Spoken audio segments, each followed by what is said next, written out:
Yeah, that's wicked. Very happy to see something in black and white. Beautifully graded in black and white as well. Beautifully graded in black and white. If you like this, you'd love that same film I just mentioned, Angela, which is exquisitely graded in black and white. This is gorgeous. Oh, this is. I didn't look at the last press pack, I must admit. Okay, so this. Again, it's a bit of a dual thing. I think on its own, it's awesome. I don't know that I get the link between the video and the press pack, but that might just be me. But what is it? We used triangles because that was the kind of logo of the band. Okay, okay. So rather than the video, it's the band, and it's an album. We kept it in black and white because of the Okay. video. Yeah, wicked. There's this thing that maybe because I'm a bit old, I think black and white is so much better when it's not all black and white. But a music video is one of these things that you can do whatever you want on. So if it was a film, like I would find it really odd if a film went from black and white to colour, black and white. And so I looked at it and thought, oh, it's gone to colour. But in a music video, it's absolutely fine. The opening few sequences where it gets to your guy on screen right singing to the left, I just thought, wow, it looked properly expensive. Do you not think? It looked really expensive. How much did it cost you to make? And it's that hall. You have a hall here. You have a sort of studio. Or well, we didn't use the lecture theatre because it just looks like it's a school. So I went to the local sort of venue. Right. And built it there. Yeah. I loved it. A couple of sync issues on the vocals, which is what stops it looking as expensive. You know, and it's such an annoying thing because one time you look at it and you think you've got it, and then you look at it again after you've exported it and you think, oh no, a little bit. And also, depending on what you're playing your MOV on after you've exported it, sometimes the audio can shift and just confuse you even more. So it's an easy thing to do, but you've got to try and give it that last couple of hours, being really, really retentive about getting your lip sync bang on point. Do you know how to shift frame? Do you just do it with the mouse and you drag your clip left and right? Yeah. What I do when I'm syncing is shorten my clip so there's a gap either side of it, highlight it and hold Alt and just use the left and right arrows and it moves one frame at a time. You with me? And that allows me to be a bit more precise than dragging and hoping. I think, did you guys use multi-clips on yours? No, we didn't. So you did yours the old way of just syncing it like that? Yeah. Is multi-clips like pluralize? Yeah, basically you sync up the performance, the starting point, and then you compress it into one clip, and you can like a TV studio edit. You can vision mix between the angles, and they're all in because you synced it.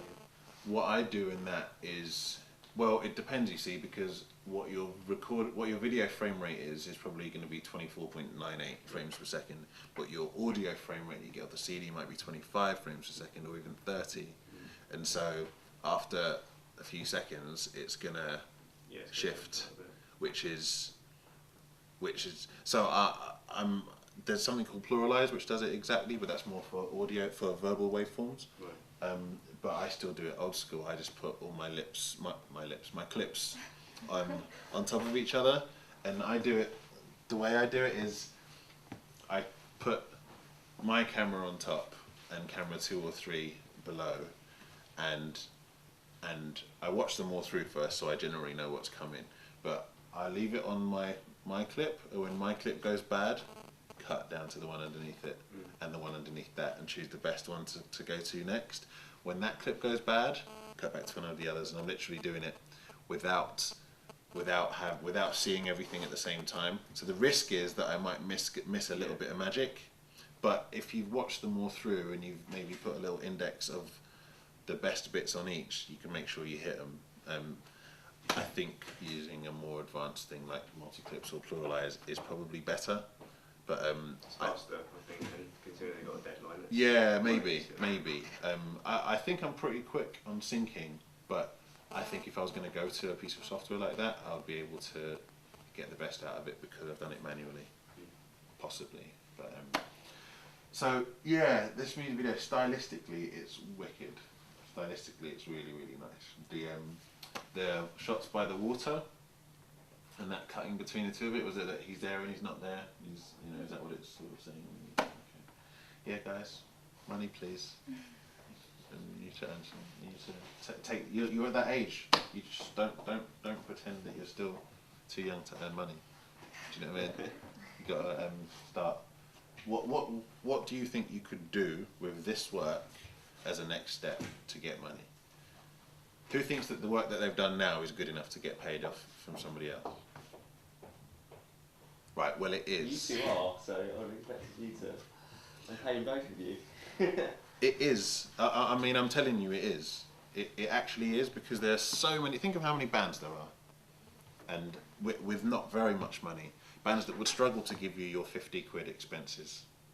Yeah, but that's how you build up your portfolio and you get all your ideas out. So you can and must use this film and they'll say, what have you done before? Let me see your video. You show them that, and you don't apologise for it. You don't say, oh, it's only this, or it's only something we did. Oh, it's just, it's a natural thing when you're not completely confident to apologise for your work. No. Say, this is what I can do, and I can do one even better than this for you. £50, please. You with me? Because most of you only had your budget was probably about 20 quid or something, wasn't it? Most of that was pizza. Because it's the transition that's the hardest bit. I mean, my photographic portfolio is floating around somewhere, and I had done a lot of that work before I felt really confident to go and puff my chest out a bit and start saying, no, I'm not going to do that for that money, sorry, get someone else. Do you know what I mean? And it's purely a confidence thing. You'll find people who are less good than you, who have more confidence, earning more money. So it's about marrying the confidence with your skill. You've got to trust it. You really have to. Otherwise, you'll be a struggling artist. Do you know what I mean? So, that's it. Any more to see? Was that it? I think that's it, actually, yeah.